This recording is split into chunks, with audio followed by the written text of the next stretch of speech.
Time US ਦੀ ਜਿਹੜੀ silicon ਵੈਲੀ ਆ ਉਹਨੂੰ ਇਦਾਂ ਲੱਗ ਰਿਹਾ ਵੀ ਉਹ ਅੰਡਰ ਅਟੈਕ ਆ। ਉਹਦਾ ਭਾਵ ਕੀ ਆ, ਜਿਹੜੀ ਚਾਈਨਾ ਦੀ ਤੇ ਯੂਐਸ ਦੀ ਇਸ ਟਾਈਮ AI ਕੈਪੇਬਿਲਿਟੀ ਦਾ ਸਿੱਧਾ ਪੇਚਾ ਜਿਹੜਾ ਉਹ ਪੈ ਗਿਆ ਆ। ਜਿੱਥੇ ਅਮਰੀਕਾ ਦੇ ਵਿੱਚ chat GPT, open AI, XI ਇਹਨਾਂ ਸਾਰਿਆਂ ਨੇ ਧੁੰਮਾਂ ਜਿਹੜੀਆਂ ਉਹ ਮਚਾਈਆਂ, ਪਰ ਅਚਨਚੇਤੇ ਜਿਹੜੀ ਚਾਈਨੀਜ਼ ਕਮਿਊਨਿਟੀ ਪਾਰਟੀ ਹੈ ਕਾਮਰੇਡਾਂ ਦੀ, ਜਿਹੜੀ AI ਆਈ ਆ ਡੀਪ ਸੀਕ, ਉਹਨੇ ਤਰਥੱਲੀ ਜਿਹੜੀ ਉਹ ਮਚਾ ਦਿੱਤੀ ਆ। ਯੂਐਸ ਦੇ ਜਿਹੜੇ ਸਟਾਕ ਮਾਰਕੀਟ ਆ ਉਹ ਇਸ ਟਾਈਮ ਪੂਰੀ ਤਰ੍ਹਾਂ ਲੜਖੜਾ ਗਈ ਆ। ਇਸ ਦੇ ਬਾਬਤ ਨੈਸਡੈਕ, ਜਦੋਂ ਆਪਾਂ ਹੁਣ ਤੁਹਾਡੇ ਨਾਲ ਗੱਲ ਕਰ ਰਹੇ ਹਾਂ, ਤਾਂ 3.25% 671 ਪੁਆਇੰਟ ਥੱਲੇ ਜਿਹੜਾ ਆ ਉਹ ਜਾ ਡਿੱਗਾ ਹੈਗਾ ਆ। ਸੋ ਜਿਹੜੀ ਇਹ ਡੀਪ ਸੀਕ ਆ, ਇਹਨੇ ਜਿਹੜੀ ਆ ਹੁਣ ਇੱਕ ਵੱਡੀ ਜਿਹੜੀ ਪ੍ਰੋਬਲਮ ਆ ਉਹ ਲੈ ਕੇ ਆਂਦੀ ਹੈਗੀ ਆ। NPR ਨੇ ਵੀ ਅੱਜ ਇੱਕ ਵੱਡੀ ਰਿਪੋਰਟ, ਹਰਜੋਤ ਸਿੰਘ ਜੀ, ਇਸ ਬਾਬਤ ਜਿਹੜੀ ਉਹ ਕੀਤੀ ਆ।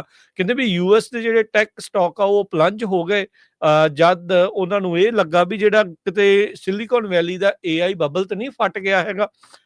ਕਹਿੰਦੇ ਵੀ ਓਪਨ AI ਦਾ ਜਿਹੜਾ ਚੈਟ GPT ਆ ਉਸ ਨੂੰ ਇਸਨੇ ਪਛਾੜ ਦਿੱਤਾ। ਡੀਪ ਸੀਕ ਅੱਜ ਸੋਮਵਾਰ ਨੂੰ ਸਭ ਤੋਂ ਜ਼ਿਆਦਾ ਡਾਊਨਲੋਡਡ ਫ੍ਰੀ ਐਪ ਜਿਹੜੀ ਉਹ ਬਣ ਚੁੱਕੀ ਆ ਐਪਲ ਦੇ US ਸਟੋਰਸ ਦੇ ਵਿੱਚ।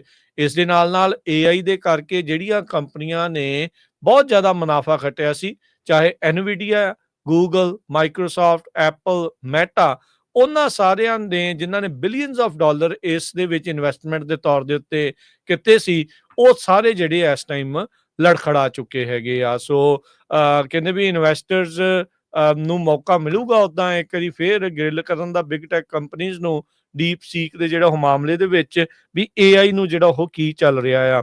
ਜਿਹੜੀ ਡੀਪ ਸੀਕ ਆ ਉਹਨਾਂ ਨੇ ਇਹ ਜਿਹੜਾ ਉਹ ਦੱਸਿਆ, ਕਹਿੰਦੇ ਵੀ ਹੱਸ ਕਿਉਂ ਰਹੇ ਆ ਉਹ ਨਾਲ ਅਮਰੀਕਾ ਦੇ ਉੱਤੇ, ਵੀ ਉਹਨਾਂ ਨੇ ਜਿਹੜਾ ਤੁਸੀਂ ਕੰਮ ਕਹਿੰਦੇ ਬਿਲੀਅਨਸ ਆਫ ਡਾਲਰ ਦੇ ਵਿੱਚ ਕੀਤਾ, ਉਹਨਾਂ ਨੇ ਮਿਲੀਅਨਸ ਦੇ ਵਿੱਚ ਕਰ ਦਿੱਤਾ। ਬਹੁਤ ਘੱਟ ਲਾਗਤ ਦੇ ਨਾਲ ਜਿਹੜੀ ਡੀਪ ਸੀਕ ਆ ਉਹ ਬਣਾਈ ਹੈਗੀ ਆ। ਕਹਿੰਦੇ ਵੀ ਓਪਨ AI ਦੇ ਜਿਹੜੇ ਐਂਥਰੋਪਿਕ ਮਾਡਲਸ ਆ ਉਹ ਬਹੁਤ ਜ਼ਿਆਦਾ ਮਹਿੰਗੇ ਆ। 100 ਮਿਲੀਅਨ ਡਾਲਰ ਦੇ ਜਿਹੜੇ ਉਹਨਾਂ ਦੇ ਸੈਂਟਰ ਬਣਦੇ ਆ। 40 ਹਜ਼ਾਰ ਜਿਹੜੇ ਉਸ ਦੇ ਵਿੱਚ ਡਾਲਰ ਦਾ ਇੱਕ ਜਿਹੜਾ GPU ਜਿਹੜਾ ਉਹ ਲੱਗ ਰਿਹਾ ਹੈਗਾ ਆ, ਤੇ ਉਹ ਬਹੁਤ ਮਹਿੰਗਾ ਸੌਦਾ ਜਿਹੜਾ ਉਹਨਾਂ ਨੂੰ ਪੈ ਰਿਹਾ ਆ। ਪਰ ਹੁਣ ਕਹਿੰਦੇ ਵੀ ਡੀਪ ਸੀਕ ਨੇ ਅਜਿਹਾ ਕੀ ਕਰ ਦਿੱਤਾ ਆ ਵੀ ਉਹਦੇ ਕਰਕੇ ਮਸਲਾ ਪੂਰੀ ਤਰ੍ਹਾਂ ਜਿਹੜਾ ਉਹ ਹੁਣ ਉਲਝ ਗਿਆ ਆ, ਜਾਂ ਕਹਿ ਲਓ ਵੀ ਇਹਨਾਂ ਦੇ ਲਈ ਜਿਹੜਾ ਉਹ ਪਲਟ ਗਿਆ ਆ। ਅਜੇ ਥੋੜੇ ਦਿਨ ਹੀ ਹੋਏ ਆ, ਜਿਹੜੇ ਪ੍ਰੈਜ਼ੀਡੈਂਟ ਟਰੰਪ ਆ ਉਹਨਾਂ ਦੇ ਦੁਆਰਾ ਓਪਨ AI ਦੇ ਨਾਲ ਮਿਲ ਕੇ ਇੱਕ ਬਹੁਤ ਵੱਡੇ ਜਿਹੜੇ AI ਡਾਟਾ ਸੈਂਟਰਸ ਆ ਉਹਨਾਂ ਨੂੰ ਬਣਾਉਣ ਦੀ ਗੱਲ ਆਖੀ ਆ। ਬਿਲੀਅਨਸ ਆਫ ਡਾਲਰ ਕਹਿੰਦੇ ਵੀ ਉਸ ਦੇ ਵਿੱਚ ਇਨਵੈਸਟ ਹੋਣਾ ਆ। ਸੌਫਟ ਬੈਂਕ, ਓਪਨ AI ਤੇ US ਦੀ ਜਿਹੜੀ ਉਹ ਸਰਕਾਰ ਦੇ ਨਾਲ ਮਿਲ ਕੇ, ਤੇ ਉਧਰ ਚਾਈਨਾ ਦੇ ਦੁਆਰਾ ਜਿਹੜੀ ਉਹ ਆਈ ਹੋਈ ਡੀਪ ਸੀਕ ਆ ਉਹਨੇ ਜਿਹੜੀ ਤੜਥੱਲੀ ਜਿਹੜੀ ਉਹ ਮਚਾ ਦਿੱਤੀ ਆ। ਜਿੱਥੇ ਅਮਰੀਕਾ ਦੇ ਮਾਡਲਸ ਨੂੰ 100 ਮਿਲੀਅਨ ਡਾਲਰ ਟ੍ਰੇਨਿੰਗ ਦਾ ਕਾਸਟ ਆ ਰਿਹਾ ਆ, ਇਹਨਾਂ ਨੂੰ ਮਹਿਜ 5 ਮਿਲੀਅਨ ਡਾਲਰ ਆ ਰਿਹਾ ਆ। ਜਿੱਥੇ ਅਮਰੀਕਾ ਦੇ ਮਾਡਲ ਦੇ ਵਿੱਚ 1 lakh graphic processing unit GPU ਲੱਗਦੇ ਆ, ਉੱਥੇ ਉਹਨਾਂ ਦੇ ਮਹਿਜ 2000 ਲੱਗ ਰਹੇ ਆ। ਟੋਟਲ API ਕਾਸਟ ਉਹਨਾਂ ਦੀ 95% ਘੱਟ ਜਿਹੜੀ ਆ ਉਹ ਆ ਰਹੀ ਆ। ਸੋ ਇਹ ਹੁਣ ਇੱਕ ਵੱਡਾ ਜਿਹੜਾ ਮਸਲਾ ਅਮਰੀਕਾ ਦੇ ਲਈ ਆਣ ਪਿਆ ਆ। ਹੁਣ ਉਦਾਂ ਤਾਂ ਵੈਸੇ ਇਹ ਵੀ ਆਖਿਆ ਜਾ ਰਿਹਾ ਆ, ਕਹਿੰਦੇ ਵੀ ਫਾਈਟ ਨਾ ਕਰੋ ਡੀਪ ਸੀਕ ਨੂੰ, ਉਹਦੇ ਤੋਂ ਜਿਹੜਾ ਹੁਣ ਤੁਹਾਨੂੰ ਕੁਝ ਸਿੱਖਣ ਦੀ ਜਿਹੜੀ ਉਹ ਲੋੜ ਆ। ਕਿ ਅਮਰੀਕਾ ਦਾ AI ਮਾਡਲ, ਓਪਨ AI ਦਾ ਜਿਹੜਾ ਮਾਡਲ ਆ, ਚੈਟ GPT ਦਾ, XI ਦਾ, ਗੂਗਲ ਵਾਲਿਆਂ ਦਾ, ਜੈਮਨੀ ਵਾਲਿਆਂ ਦਾ, ਮਾਈਕਰੋਸਾਫਟ ਦਾ ਕੋਪਾਇਲਟ, ਕੀ ਸਾਰੇ ਏਡੀ ਜਲਦੀ ਉਸ ਤੋਂ ਜਿਹੜੇ ਉਹ ਸਿੱਖ ਸਕਣਗੇ? ਕੀ ਬਣੂਗਾ ਇਹ ਦੇਖਣ ਵਾਲੀ ਗੱਲ ਆ। ਪਰ NVIDIA ਜੋ ਕਿ ਇਸ ਟਾਈਮ ਦੁਨੀਆ ਦੀ ਸਭ ਤੋਂ ਕਹਿ ਲਓ ਵੀ ਮਹਿੰਗੀ ਕੰਪਨੀ ਕਹਿ ਲਓ, ਜਾਂ ਸਭ ਤੋਂ ਜ਼ਿਆਦਾ ਕੀਮਤ ਵਾਲੀ ਕੰਪਨੀ ਆ, ਉਹਦੇ ਤੇ ਵੀ ਇਸ ਤੱਕ ਜਿਹੜਾ ਕਾਫੀ ਅਸਰ ਪੈ ਸਕਦਾ ਹੈ। ਸੋ ਬਿਲਕੁਲ ਅੱਜ ਅਮਰੀਕਾ ਦੇ ਵਿੱਚ ਜਿਹੜੇ ਸਟਾਕ ਆ, ਖਾਸ ਕਰਕੇ ਨੈਸਡੈਕ ਵਾਲੇ, ਪੂਰੀ ਤਰ੍ਹਾਂ ਉਲਟੇ ਪਏ ਹੈਗੇ। ਡੀਪਸੀਕ R1 ਮਾਡਲ ਜੋ ਪਿਛਲੇ ਹਫ਼ਤੇ ਛੱਡਿਆ ਗਿਆ ਸੀ, ਜੋ ਰਿਲੀਜ਼ ਕੀਤਾ ਗਿਆ, 20 ਤੋਂ 25 ਟਾਈਮ ਚੀਪਰ ਹੈਗਾ ਓਪਨ AI ਮਾਡਲ ਨਾਲੋਂ। R1 ਮਾਡਲ ਜਿਹੜਾ ਇਹਦਾ ਡੀਪਸੀਕ R1 ਆ, ਇਹ ਫ੍ਰੀ ਆ ਸਾਰਿਆਂ ਨੂੰ ਯੂਜ਼ ਕਰਨ ਦੇ ਲਈ, ਜਿੱਦਾਂ ਟਿਕਟੌਕ ਆਪਾਂ ਕਹਿ ਸਕਦੇ ਹੈਗੇ ਆ। ਪਰ ਜਿਹੜਾ ਓਪਨ AI ਦਾ ਚੈਟ GPT ਪ੍ਰੋ ਪਲਾਨ ਆ, ਉਹ $200 ਪਰ ਮੰਥ ਆ। ਸੋ ਹੁਣ ਉਹ ਲੋਕ ਕਿਉਂ ਲੈਣਗੇ? ਇਹ ਨਾ ਕਾਫੀ ਵੱਡਾ ਜਿਹੜਾ ਝਟਕਾ ਦਿੱਤਾ ਆ। ਕਹਿੰਦੇ ਬਈ ਵੀ ਜੇ ਡੀਪ ਸੀਕ ਬੈਟਰ ਮਾਊਸਟ੍ਰੈਪ ਆ, ਇਹ ਸਾਰੀ AI ਨੈਰੇਟਿਵ ਨੂੰ ਡਿਸਟਰਪਟ ਕਰ ਦੂਗਾ।